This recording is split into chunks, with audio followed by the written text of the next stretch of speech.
Good morning 8th class. बेटा आज आपकी वर्कशीट नंबर है 16 और ये बेटा आपकी 9 सितंबर के लिए शेड्यूल हुई है। हमारा आज का टॉपिक वही है बेटा धातु अधातु। धातुओं के बेटा हमने भौतिक गुण पढ़ लिए हैं।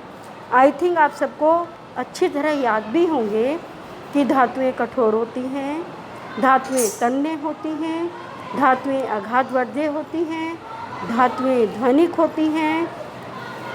आज हम बेटा धातुओं के रासायनिक गुण पढ़ेंगे। जैसे कि बेटा सबसे पहला क्या होता है, ऑक्सीजन से अभिक्रिया। जैसे बेटा मैंने आपको मैग्नीशियम रिबन जला के दिखाया था, वायु में जलना यानी कि धातु की ऑक्सीजन से अभिक्रिया। जब मैंने मैग्नीशियम रिबन को जलाया था तो आपको याद होगा कि सफ़ेद रंग की राख निकली थी। तो जो सफ़ेद रंग की राख है वो मैग्नीशियम ऑक्साइड है। ठीक बेटा, तो जो धातुएँ हैं यानी कि ऑक्सीजन से अभिक्रिया करेंगी तो क्या बनाएंगी बेटा, धातु ऑक्साइड बनाएंगी। ठीक, ये हो गया धातु ऑक्सीजन, धातु ऑक्साइड। मैग्नीशियम रिबन को वायु में चलाया था बेटा तो सफ़ेद रंग की राख निकली थी जो थी मैग्नीशियम ऑक्साइड। क्लियर है बेटा।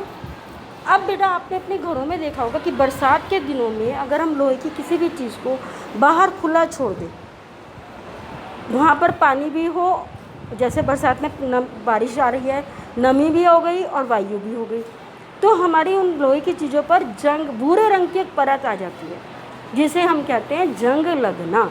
यानी जो लोहा है उसने वायु की नमी और वायु से ऑक्सीजन से क्रिया करके आयरन ऑक्साइड बना लिया, धातु का ऑक्साइड बना लिया, जिसे हम कहते हैं जंग लगना, जो भूरे रंग का होता है। तो लोहे की वस्तुओं को जब वायु में खुला रख देते हैं, वायु की ऑक्सीजन और नमी से क्रिया करके आयरन ऑक्साइड बनाता है, जिसे हम लोहे पर जंग लगना कहते हैं। ठीक है बेटा, तो जंग क्या है, भूरे रंग की परत होती है।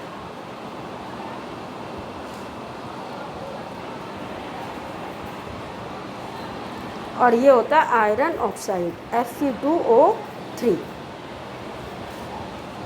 क्लियर बच्चे। अब बेटा आगे हम ये देखते हैं कि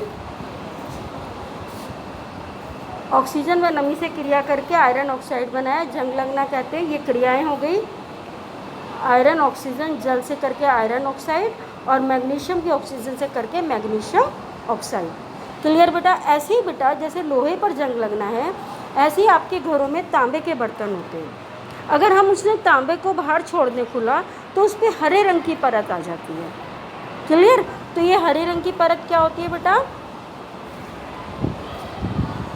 कॉपर हाइड्रोक्साइड और कॉपर कार्बोनेट का मिश्रण होता है। यानी कॉपर ने पानी से, कार्बन डाइऑक्साइड से और ऑक्सीजन से अभिक्रिया करके कॉपर हाइड्रोक्साइड और कॉपर कार्बोनेट बना लिया, जो हमारी हरे रंग की परत, हरे रंग की परत। क्लियर है बेटा, ये हरे रंग की परत बन गई। अब देखते हैं बेटा जो हमारे धातु के ऑक्साइड बने हैं, इनकी प्रकृति क्षारीय है या अम्लीय है। अब हमें ये देखना है। तो इसके लिए बेटा हमारे को जो हम अम्ल और क्षार की परीक्षण करते हैं उसके लिए हमारे पास होता है हल्दी पेपर, लिटमस पेपर, सूचक और ये हमने टेस्ट वगैरह लेंगे। हम परीक्षण किससे करते हैं, लिटमस से, लाल और नीले से, या हल्दी पेपर से करते हैं। ठीक है।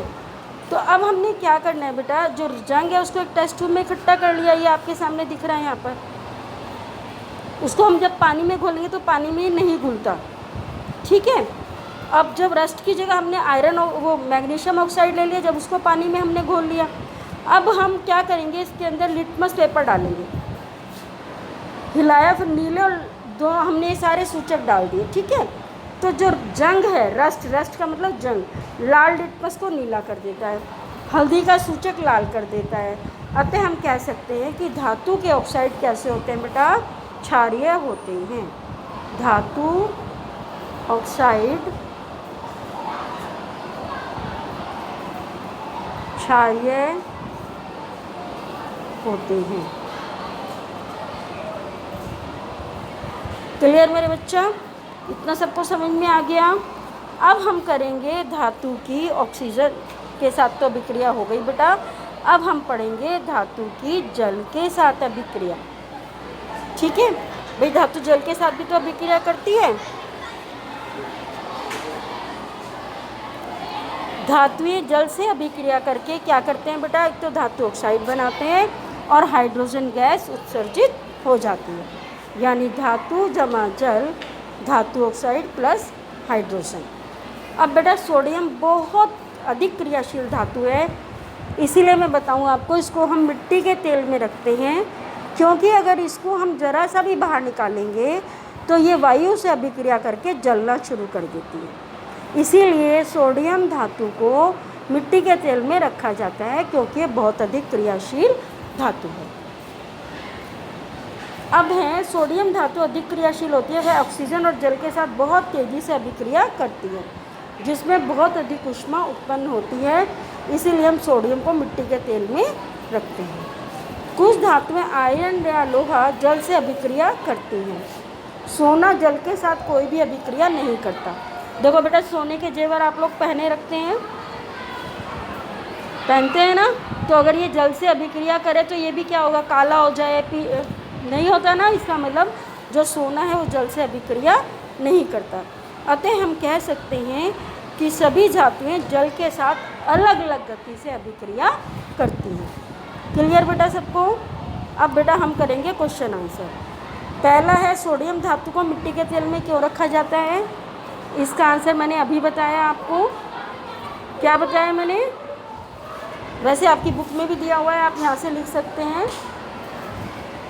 यहाँ से लेकर और यहाँ तक।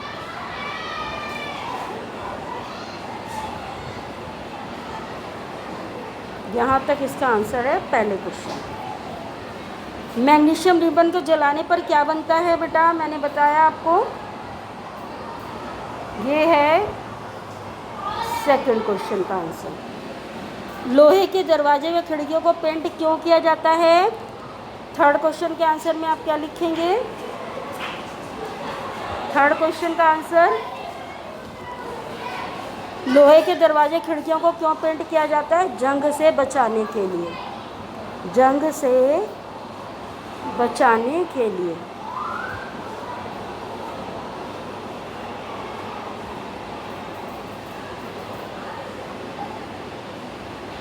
अब है चौथा क्वेश्चन, धातु के ऑक्साइड की प्रकृति कैसे होती है? तो ये देखेंगे, यहाँ से लेकर यहाँ तक लिखेंगे। ये फोर्थ क्वेश्चन का आंसर है। आई थिंक बेटा आप सबको ये वर्कशीट बिल्कुल क्लियर समझ में आ गई होगी। अगर आपको फिर भी कोई प्रॉब्लम है तो आप व्हाट्सएप पर मुझसे पूछ सकते हैं। ठीक है बेटा, बाय बेटा, टेक केयर। और कोविड के सारे रूल्स को आप फॉलो करते रहिए।